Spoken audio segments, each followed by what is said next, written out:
जय श्री कृष्णा। अभी आप स्वतंत्रता दिवस बहुत ही उत्सव से मनाएंगे।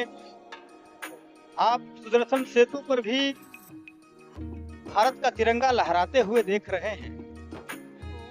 आपको यह भी याद होगा कि जब हम आजाद हुए थे तो आजादी के साथ साथ हमें अभिशाप में विभाजित भी कर दिया गया था और उस विभाजन का मूल आधार धर्म था।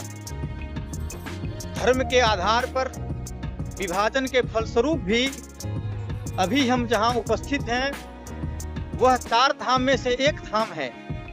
लेकिन भारतवर्ष का दुर्भाग्य देखिए कि इस चार धाम में भी तथाकथित वक्फ बोर्ड यहां भी अपने हस्तांतरण और अधिकार के लिए दावा ठोक दिया था। और यह भारतवर्ष में ही संभव हो सकता है जहां इस तरह की मनोवृत्ति देखी जा सकती है। लेकिन आवश्यकता है तो सनातन संस्कृति को मानने वाले को जागृति होने की आवश्यकता है, तो भारतवर्ष को पुनः वैदिक सभ्यता की ओर लौटने की आवश्यकता है, तो भारतवर्ष को हिंदू राष्ट्र घोषित करने की आवश्यकता है, तो सनातन तीर्थों को मूल स्वरूप में वापस ला करके वैदिक शिक्षा लागू करने की, यदि पूर्ण रूप से वैदिक शिक्षा लागू नहीं भी कर सकते तो कुछ मूल स्रोत शिक्षा पद्धति में शामिल करने की, ताकि प्रत्येक भारतीय सनातन संस्कृति के मूल स्वरूप से जुड़े, मूल संस्कृति को आत्मसात कर सके।